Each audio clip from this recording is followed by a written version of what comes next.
Bonjour, chronique bande dessinée aujourd'hui, manga de science-fiction, de cyberpunk, de polar, tout ça. Puisque je vais parler des tomes 3, 4 et 5 pour le coup de No Guns Life de Tasuku Karasuma. Donc No Guns Life en VO, c'est traduit du japonais, adapté en français par Miyako Slocum, c'est publié aux éditions Kana dans la collection Big. Les BD originelles datent de 2014 et c'est version française de 2016-2017. En fait, le 5 est sauf erreur le dernier titre de la série traduit en français pour l'heure et c'est assez récent. Les trois volumes ont une pagination un peu variable, mais ils font tous un petit peu plus de 200 pages. No Guns Life, donc suite, avec les tomes 3, 4 et 5, soit tout ce qui est paru en français pour l'heure. Les deux premiers tomes, sans avoir rien de révolutionnaire, mais alors absolument rien, m'avaient suffisamment accroché avec leur chouette ambiance, l'excellent personnage principal qu'est Juzo Inui et sa tête de flingue, de bons personnages gravitant autour de lui, et quelques idées bizarres saupoudrées ça et là, pour que je dépasse sans peine quelques aspects moins enthousiasmants, notamment le caractère très convenu et déjà lu de ce cyberpunk noir, du genre à citer abondamment ses références, une vague érotisation des personnages féminins guère convaincante en plus d'être inutile, ou un dessin certes d'une personnalité appréciable, mais régulièrement au prix de la lisibilité, notamment dans les scènes de combat. Ces trois nouveaux tomes sont clairement dans la continuité, atouts et désavantages se perpétuent, encore qu'en connaissant quelques évolutions. Globalement, je crois que la série s'améliore en fait, même si là encore sans jamais atteindre quoi que ce soit de bouleversant. Bon, je ne vais pas m'étendre outre mesure sur l'histoire de ces trois tomes, simplement donner les grandes lignes pour se faire une idée du contenu. Même sous cette forme très lapidaire, toutefois, ça n'exclut pas quelques spoilers, inévitablement. La trame de fond demeure. Cette ville indéfinie, mégalopole tentaculaire à l'ombre de la corporation omniprésente Beruren. Si les Yakuza des deux premiers tomes sont cette fois un peu en retrait, les deux autres factions principales, d'une part l'Agence pour la reconstruction et son bureau des mesures anti-extend ou EMS, et d'autre part les terroristes réac du Spitsbergen, qui sont encore nimbés d'un voile de mystère cela dit, sont toujours de la partie. Bien sûr, sur cette base, il y a forcément des complots dans tous les sens, des agents infiltrés, des traîtres, de la corruption à tout va, du cynisme, du fanatisme, de la folie pure, des révélations en pagaille à base de régiments de squelettes dans absolument tous les placards, etc. Le cocktail de base noire, nous sommes en terrain inconnu. Le tome 3 poursuit plus qu'il ne conclut le tome 2, il s'ouvre donc sur la révélation, pour notre héros Juzo Inui du moins, de ce que le grand héros de la guerre, le premier Extend, Mega Ramsai, est un putain de gros connard psychopathe. Pour l'affronter, il faut au moins quelqu'un d'aussi furieusement taré et meurtrier que lui, comme un Juzo Inui privé de ses sacro-saintes clopes. Je diminue en ce moment ma propre consommation et compatis donc avec l'homme à tête de flingue, tout en me disant que ça serait bien pratique d'avoir cette tête de flingue, des fois surtout dans ces circonstances. Mais l'affaire ne s'arrêtera pas là. L'affrontement au fond ne résout rien et initie, plus qu'il ne conclut, un nouveau fil rouge dans la BD, qui ne révolutionne rien là encore, mais plusieurs de ces fils sont dès lors en place, qui complexifient l'univers, mais jamais au prix de la cohérence. L'apparition d'un nouveau personnage secondaire, un jeune vif et débrouillard du nom de Colt, va également dans ce sens, même si c'est en définitive un autre fil rouge qui prend de l'importance dans les derniers chapitres. Du genre pas surprenant du tout, car foncièrement logique. Est impliqué dans tout cela Victor, le frère de Mary, la géniale et dingue ingénieure dans l'ombre de Juzo Inui. De manière tout aussi convenue mais acceptable, le tome suivant nous révélera que le privé lui-même est lié à Victor, et que cela n'a rien d'un hasard si notre héros n'est jamais bien loin de Mary. Le tome 4 part assez mal avec l'excité Pepper et sa triste dégaine de fantasmes psycho qui rend visite à Juzo Inui dans son bureau, accompagné par un autre Gunslave Unit. L'affrontement entre les deux unités externes du même type ne passionne guère et l'affaire ne se prolonge heureusement pas, même si les deux intrus n'ont probablement pas dit leur dernier mot.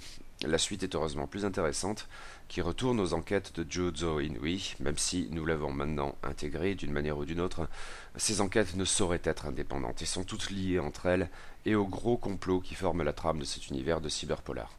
Il s'agit de mettre la main sur un extade fantôme qui persécute une pauvre petite fille riche qui a comme un préjugé à l'égard des hommes augmentés.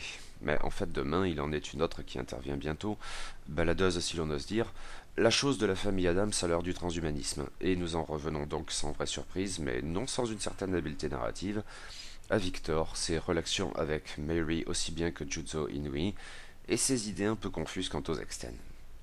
Le tome 5 poursuit cet arc mais en s'autorisant quelques à côté étonnants. D'abord un épisode peu ou prou one-shot prenant pour base un gros pervers dans un salon de coiffure pour extend, ce qui est à la fois très con et relativement amusant. Ensuite, une nouvelle enquête de notre héros qui lui est confiée par une femme fatale, disons, le versant très chaudasse. Ceci dit, même si j'émettrais des réserves sur le vague érotisme, passablement gratuit voire maladroit qui imprègne ça et là, assez rarement heureusement, les planches, ça pour le coup c'est assez bien vu, parce que sa liberté de ton met les autres personnages, et éventuellement les lecteurs, un peu mal à l'aise. Il y aurait de quoi commenter pas mal. En tout cas, c'est bien plus pertinent que de multiplier les angles incongrus en plan fesses et nichons, et c'est peut-être justement la raison d'être de ce bref arc. Cela dit, au-delà de l'érotisme et de l'humour affiché de ces séquences, la BD alterne toujours très bien gravité et comique. Les trames de fond demeurent qui, sans surprise une fois de plus, laissent entendre que notre héros a eu un passé un tantinet trouble durant la guerre, ce qui nous renvoie aussi bien à Victor qu'à Mega Harnsai, Gondry, le pote GSU à Pepper, etc. Les atouts de ces trois tomes demeurent globalement les mêmes que dans les deux premiers, mais avec peut-être une certaine accentuation dans le bon sens. Premier atout, sans doute, une ambiance cyberpunk noire tout simplement parfaite, qui ressort à la fois du graphisme, avec ses jeux d'ombre et de lumière, et d'éléments très bien vus de caractérisation des personnages, comme les cigarettes de Juzo Inui. Ce dernier est toujours l'excellent personnage principal qu'il était dans les deux premiers tomes, attachant en dépit de son allure inquiétante, expressif alors même qu'il n'a pas de visage. Cela vaut à vrai dire pour d'autres externes qui arborent comme des masques de No, remplissant cette double fonction paradoxale.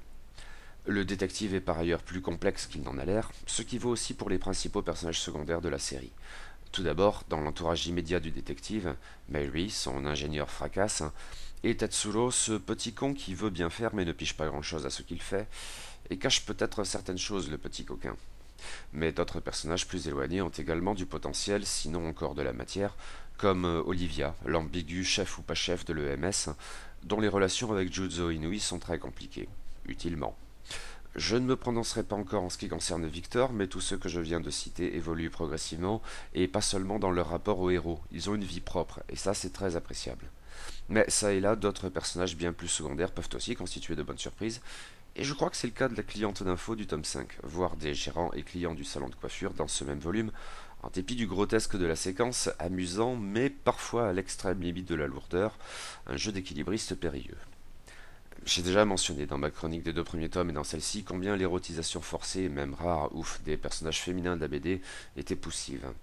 Rien ne l'illustre mieux ici que le personnage de Pepper et sa couverture, qui est vraiment une caricature, mais peut-être était-ce le propos. Il y a de manière générale des cases dont on se passerait, un peu puéril, un peu beauf, pas très réussi de toute façon, ou disons plus exactement que ça ne réussit pas trop à Karasuma Tasuku. C'est d'autant plus flagrant que ses principaux personnages féminins, Pepper excepté, bénéficient d'un caractère design assez soigné et qui leur confère le cas échéant bien davantage de personnalité et avec bien davantage de pertinence. Si Pepper n'est que nichon, et si Olivia peine parfois à être autre chose que des lèvres pulpeuses, mais il y a des progrès la concernant, ça dit, Mayuri, elle, gagne à avoir l'air décalqué en permanence. Ses cernes attirent bien davantage l'attention que ses gambettes, et c'est tant mieux. Graphiquement et narrativement, elle est un très bon personnage, la piste à suivre en ce qui me concerne. Mais justement, le dessin. Il bénéficie d'une certaine personnalité assez indéniable, mais qui a son revers dans des scènes d'action que je trouve bien trop souvent illisibles, sinon brouillonnes, et la saturation des cases par les onomatopées n'arrange rien à l'affaire. C'était un problème marqué dans les deux premiers tomes à mes yeux, et ça l'est toujours dans les trois qui nous intéressent aujourd'hui. Cependant, je crois qu'il y a eu un certain progrès à cet égard. Globalement, pas seulement dans les scènes de baston en fait, j'ai l'impression que Karasuma Tasuku a fait évoluer son style vers davantage de sobriété, sans être sobre à proprement parler, loin de là. Et ça me paraît assez profitable. Cependant, il y a un risque ici dont j'ai bien conscience. Le style graphique de l'auteur ne risque-t-il pas alors de perdre en personnalité, de devenir lambda? Je suppose qu'on ne peut pas tout à fait l'exclure, mais pour l'heure ça n'est pas le cas, et j'ai l'impression que l'on progresse vers un certain équilibre très appréciable.